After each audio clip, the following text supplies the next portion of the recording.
আসসালামু আলাইকুম, সবাইকে স্বাগত জানাচ্ছি ম্যাথমেটিক্স সাইজিত এবিবি ক্র্যাশ কোর্সে। আজকের ক্লাস আমাদের risk management in financial institution.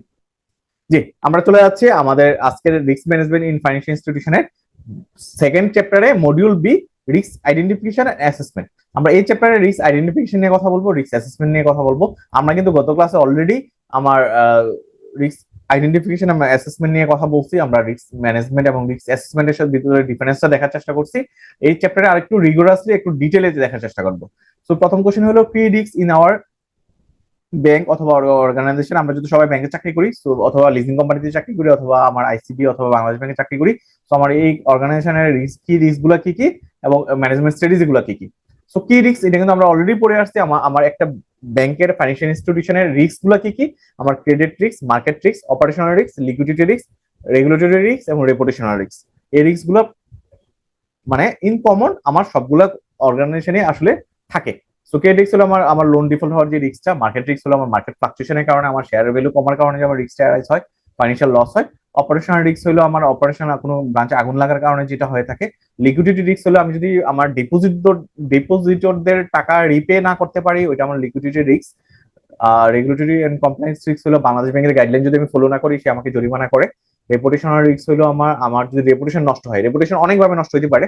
So reputation যদি কোনোভাবে নষ্ট হয়, এটা আমার রেপুটেশন রিস্কের ভিতরে পড়ে। সো এই হলো আমার মেজর রিস্ক ক্যাটাগরি। এর ভিতরে আমি দুইটা ভাবে ভাগ করবো, কিছু আছে ফাইন্যান্সিয়াল রিস্ক, কিছু আছে নন ফাইন্যান্সিয়াল রিস্ক। এটা আমরা পরবর্তী স্লাইডে আলোচনা করব। তো এখন আমরা চলে আসছে ফাইন্যান্সিয়াল রিস্ক। ফাইন্যান্সিয়াল রিস্ক গুলো কি কি। ফাইন্যান্সিয়াল রিস্কের মূল কথা হলো যে রিস্ক গুলো অ্যারাইজ হলে আমার ফাইন্যান্সিয়াল লস হওয়ার চান্স আছে, ওইটাকে আমি ফাইন্যান্সিয়াল রিস্ক বলতেছি। আর যেগুলা রিস্ক অ্যারাইজ হলে আমার ফাইন্যান্সিয়াল লস হয় না, বাট আমরা আদার্স কাজে হ্যাম্পার হয়, ওইটাকে আমি নন ফাইন্যান্সিয়াল রিস্ক বলতেছি। ঠিক আছে। সো আমার ফাইন্যান্সিয়াল রিস্কের ভিতরে আমি ক্রেডিট রিস্ক বলতেছি। আমি লোন দিলাম মানুষকে, লোন যদি সে ফেরত না দেয়, আমার তাহলে টাকা লস হবে। সহজ কথায়, সো টাকা লস হলে এটা ক্রেডিট রিস্কের ভিতরে পড়ে, ফাইন্যান্সিয়াল রিস্কের ভিতরে পড়ে। আমার মার্কেট রিস্ক, মার্কেট রিস্ক হলো মার্কেট ফ্লাকচুয়েশনের কারণে যেটা হয়, আমি অলরেডি বলছি। সো এটা কিন্তু আমার ফাইন্যান্সিয়াল রিস্কের ভিতরে পড়ে। আমার টাকা লস হয়, আমার শেয়ারের ভ্যালু কমে গেলে আমার টাকা লস হয়। লিকুইডিটি রিস্ক, আমার যদি সাফিসিয়েন্ট ফান্ড না থাকে, আমি মানুষের ক্লেম পে করতে পারি না। এটা কিন্তু একটার সাথে একটা রিলেটেড। আমি যদি ক্লেম পে করতে না পারি, বাংলাদেশ ব্যাংক আমাকে পেনাল্টি করবে, সাথে সাথে কি করবে, আমার কাস্টমার আমার এখান থেকে চলে যাবে। সো আমার ব্যবসার লস হবে। অপারেশনাল রিস্ক হলো আগুন যদি আমার লাগে, ব্রাঞ্চে আগুন লাগলে আমার জিনিসপত্র পড়ে যাবে, আমার টাকা লস হবে। সো নন ফাইন্যান্সিয়াল রিস্ক কোনগুলা। রেপুটেশনাল রিস্ক, আমার ধরেন রেপুটেশন রিস্ক অনেক কারণ হতে পারে। আমার কোনো এমপ্লয়ি ফ্রড হইতে পারে, আমার রেপুটেশন নষ্ট হইতে পারে, আমার টেকনোলজি আমি আপ টু ডেট না, আমার রেপুটেশন ভালো না, আমার সার্ভারের ডাউন থাকে প্রায় সময়, সো এটা আমার রেপুটেশন রিস্ক হতে পারে। ঠিক আছে। আমি রেগুলেটরি রিপোর্ট ঠিকভাবে বাংলাদেশ ব্যাংকে করি নাই, এটা পেপারে চলে আসছে, এটা রেপুটেশনাল রিস্ক হতে পারে। ঠিক আছে। সো 2 নম্বর হলো রেগুলেটরি কমপ্লায়েন্স। আমি যদি বাংলাদেশ ব্যাংকের কমপ্লায়েন্ট না হই, তাহলে এটা এটা কিন্তু আমার রেগুলেটরি নন ফাইন্যান্সিয়াল রিস্কের ভিতরে পড়ে। অপারেশনাল ইফিসিয়েন্সি, অপারেশনাল যদি আমি ইফিসিয়েন্ট না হই, ঠিক আছে, যদি আমার এরর থাকে, সমস্যা থাকে, হ্যাঁ ঠিক আছে, আমি একটা অ্যাকাউন্ট ওপেন করার ক্ষেত্রে যদি আমি ধরেন ডকুমেন্ট ঠিকভাবে না রাখতে পারি, আমি যদি ডকুমেন্ট হারায় ফেলি, তাহলে আমার কিন্তু ইফিসিয়েন্সি এনশিওর হইলো না। সো এই তিনটে হলো নন ফাইন্যান্সিয়াল রিস্ক। আমি এখানে একটা টেকনিক বলে রাখি আপনাদেরকে। এই নন ফাইন্যান্সিয়াল রিস্ক গুলা অ্যারাইজ হইলে আপনার যদি টাকা লস হয়, তখন এটা ফাইন্যান্সিয়াল রিস্কে চলে যাবে। সো এখানে আমি কোশ্চেন যদি আসে যে আমার শুধু ফাইন্যান্সিয়াল রিস্ক যদি কোশ্চেন আসে যে আপনার ফাইন্যান্সিয়াল রিস্কের টাইপস গুলো কি কি এবং নাম্বার আসে 7 নাম্বার, তখন আপনি এই 4টা লিখবেন এবং এগুলো লিখে দিবেন, এবং এগুলো লেখার পরে বলবেন যে আমার আমার রেপুটেশনাল রিস্কের কারণে আমার ফাইন্যান্সিয়াল লস অ্যারাইজ হয়। সাথে সাথে হয় না, একটু পরে হইলেও হয়। রেগুলেটরি কমপ্লাইন্ট না হলে রেগুলেটর আমার পেনাল্টি করে, যেটা আমার টাকার সাথে জড়িত। অপারেশনাল এফিসিয়েন্সি, আমি এফিসিয়েন্ট না হইলেও আমার আমার টাকা লস হয়। সো আপনি ওইটাতে ঢুকায় ফেলবেন। আর যদি দুইটাই লিখতে বলে আপনাকে যে আপনি ফাইন্যান্সিয়াল রিস্ক এবং নন ফাইন্যান্সিয়াল রিস্কের টাইপস গুলো আলোচনা করুন, তাহলে আপনি আলাদা আলাদা ভাবে লিখবেন।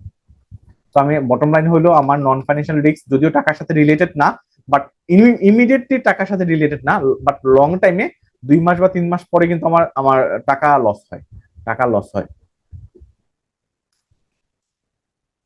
তারপর সাইবার সিকিউরিটি নন ফাইন্যান্সিয়াল রিস্কের ভিতরে পড়ে, এনভায়রনমেন্টাল সোশ্যাল ফ্যাক্টর পড়ে, লিগ্যাল এন্ড লিটিগেশন রিস্ক পড়ে।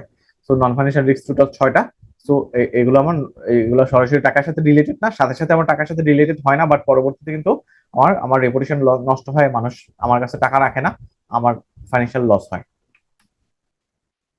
রিস্ক অ্যাসেসমেন্ট টুল, আমরা রিস্ক অ্যাসেসমেন্টের ডেফিনিশন অলরেডি পড়ে আসছিলাম। আমি রিস্ক অ্যাসেসমেন্টে কি করি, রিস্কটা আইডেন্টিফাই করি, অ্যাসেস করি, আমি রিস্কটা মেজার করার চেষ্টা করি, ঠিক আছে। সো এটা কি কি কি কি কি টুল অ্যাপ্লাই করে আমি এটা করে থাকি, রিস্ক রেজিস্টার মেনটেন করি। আমার কাছে একটা খাতা আছে, রেজিস্টার মানে কি খাতা, তাই না? রেজিস্টার মানে খাতা, ওইখানে আমি রিস্ক গুলো লিখে রাখি। সো লিখে রাখি যে আমার কি কি রিস্ক অ্যারাইজ হতে পারে, এগুলোর জন্য আমি কিভাবে মিটিগেশন নিব। সো রিস্ক রেজিস্টারের একটা ভালো এক্সাম্পল হইলো আমার আমার যদি বোর্ডের যে অ্যাপ্রুভাল গুলা, হ্যাঁ, আমার তো ইন্টারনাল পলিসি আছে, আমি লোন দেওয়ার ক্ষেত্রে কি কি ডকুমেন্ট নিব, ঠিক আছে, আমার ID ratio, investment deposit ratio, অথবা ডিবিআর 50% বেশি হওয়া যাবে না। তো যে জায়গায় আমার ডিবিআর 50% বেশি হইলে আমি লোন দিব না, কথাটা লেখা আছে, ওইটা কিন্তু রিস্ক রেজিস্টার, ঠিক আছে। শর্ট অ্যানালাইসিস করবো, আমার স্ট্রেংথ উইকনেস এবং অপরচুনিটি থ্রেট দেখবো, ব্রেনস্টর্মিং করবো। সো এই টুলগুলো অ্যাপ্লাই করে আমি কি করতে পারি, রিস্ক গুলো অ্যাসেস করতে পারি, ঠিক আছে। Understanding risk likelihood. সো আমরা রিস্ক লাইকলিহুডটা না, আমরা তো রিস্ক নিয়ে অনেক পড়া পড়ছি, তাই না? রিস্ক মানে হলো আনসার্টেন ইভেন্ট, কোনো ভবিষ্যতে কোনো ঘটনা ঘটার সম্ভাবনাকে বোঝাচ্ছে, যে ঘটনা ঘটলে আমার ফাইন্যান্সিয়াল লস হয়, এটা তো রিস্ক। আবার রিস্কের আবার লাইকলিহুড কি, রিস্কের আবার লাইকলিহুড কি, এটা কিন্তু একটু আরেকটু ডিপের পড়াশোনা। সো রিস্ক লাইকলিহুড হইলো যে আমার কোন একটা রিস্ক অ্যারাইজ হওয়ার যে প্রবাবিলিটিটা, ওইটাকে আমি রিস্ক লাইকলিহুড বলতেছি। এমনি তো রিস্ক হলো প্রবাবিলিটি অফ লস, আবার ওই প্রবাবিলিটি হওয়ার, লস হওয়ার যে প্রবাবিলিটি, ওইটাকে আমি রিস্ক লাইকলিহুড বলতেছি, ঠিক আছে। এখানে ডেফিনেশনে কি বলছে একটু পড়ে আসি আমরা। Probability or chance of specific risk event occurring, কোন রিস্ক ইভেন্ট অকারের ঘটার যে সম্ভাবনা, ওইটাকে আমি রিস্ক লাইকলিহুড বলতেছি। এটা কেন গুরুত্বপূর্ণ রিস্ক লাইকলিহুডটা, এটা প্রায়োরিটাইজেশন। আমি যদি রিস্ক লাইকলিহুড যদি মেজার করতে পারি, আমি প্রায়োরিটাইজ করতে পারি কোন রিস্কটাকে আমি প্রায়োরিটি দিব, কোনটাকে দিব না। রিসোর্স অ্যালোকেশন, আমি রিসোর্স অ্যালোকেট করতে পারি। রিস্ক লাইকলিহুড কেন ম্যাটার, এটা ডিসিশন মেকিং এর জন্য খুব ইম্পর্টেন্ট, প্রিপেয়ারনেস এর জন্য ইম্পর্টেন্ট, প্রোয়েক্টিভ অ্যাপ্রোচের জন্য ইম্পর্টেন্ট, মিটিগেশনের জন্য ইম্পর্টেন্ট। সো এই জিনিসগুলোর জন্য আমার রিস্ক লাইকলিহুড খুব দরকার একটা জিনিস। আমার ডিসিশন মেকিং করতে পারি, আমি যদি আগে থেকে জানি এই রিস্কটা অ্যারাইজ হওয়ার চান্স আছে, সো আমি এটা মিটিগেট করার জন্য ব্যবস্থা নিব। প্রিপেয়ারনেস, আমি প্রিপেয়ার থাকবো ওই রিস্ক মিটিগেট করার জন্য, বা রিস্কটাকে আমি কাভার দেওয়ার জন্য, রিস্ক ফেস করার জন্য। প্রোয়েক্টিভ অ্যাপ্রোচ, আমি আগে থেকে অ্যাপ্রোচ নিব, মিটিগেশন স্ট্র্যাটেজি নিতে পারি। কি রিস্ক ইন্ডিকেটর। সো ইন্ডিকেটর যাওয়ার আগে আমি একটা বলি, ইন্ডিকেটর শব্দটা দেখি আপনি কি বুঝেন। ইন্ডিকেশন, আমরা বলি না ইন্ডিকেশন, ইন্ডিকেটর। আমরা সবাই জানি, ধরেন অনেক সময় আকাশে যখন অন্ধকার হয়ে আসে, আমি বুঝি যে কি হবে, বৃষ্টি আসবে, তাই না? আকাশে যখন মেঘ দেখা যায়, অন্ধকার হয়ে আসে, তখন আমি বুঝি বৃষ্টি আসবে। তো রিস্ক কোথায় অ্যারাইজ হবে, সো এটা ইন্ডিকেশন কিন্তু দেখে কিন্তু বোঝা যায় রিস্ক অ্যারাইজ হবে কিনা। আমার ধরেন আজকে 12টা ব্যাংকের যে অবস্থা, সো ওদের তো এনপিএল ভালো না, ওটা যে কোনো সময় পড়ে যেতে পারে 12টা পে। তো এটা তো একদিনে হয় নাই, ওদের ইন্ডিকেশন, ওদের লোন দেওয়ার স্টাইল দেখে কিন্তু বোঝা গেছে, ওদের মালিক দেখে কিন্তু, ওদের বোর্ড দেখে কিন্তু বোঝা গেছে যে ওইগুলো রিস্কে পড়ে যাবে। যেহেতু একজনের হাতে 12টা ব্যাংক, আমরা কিন্তু বুঝতে পারছি যে ওইটা রিস্কি হবে। সো ডেফিনেশনটা কি, মেট্রিক্স, আমরা কিছু মেট্রিক্স ইউজ করি টু মনিটর পটেনশিয়াল রিস্ক। যে রিস্ক ইন্ডিকেটরের ডেফিনেশনটা কি, রিস্ক ইন্ডিকেটর আসলে কিছুই না, এটা এই রিস্ক ইন্ডিকেটর হলো কিছু মেট্রিক্স এর সমাহার, যে মেট্রিক্স গুলো দেখে আমি বুঝতে পারি যে কোন একটা ব্যাংক রিস্কে পড়তে পারে। Warning signal for early risk detection, যে এটা কি হয়, আমাকে ওয়ার্নিং সিগন্যাল দিচ্ছে, আমি যাতে শুরুতেই রিস্ক গুলো ডিটেক্ট করতে পারি, মিটিগেট করার জন্য প্রপার ব্যবস্থা করতে পারি।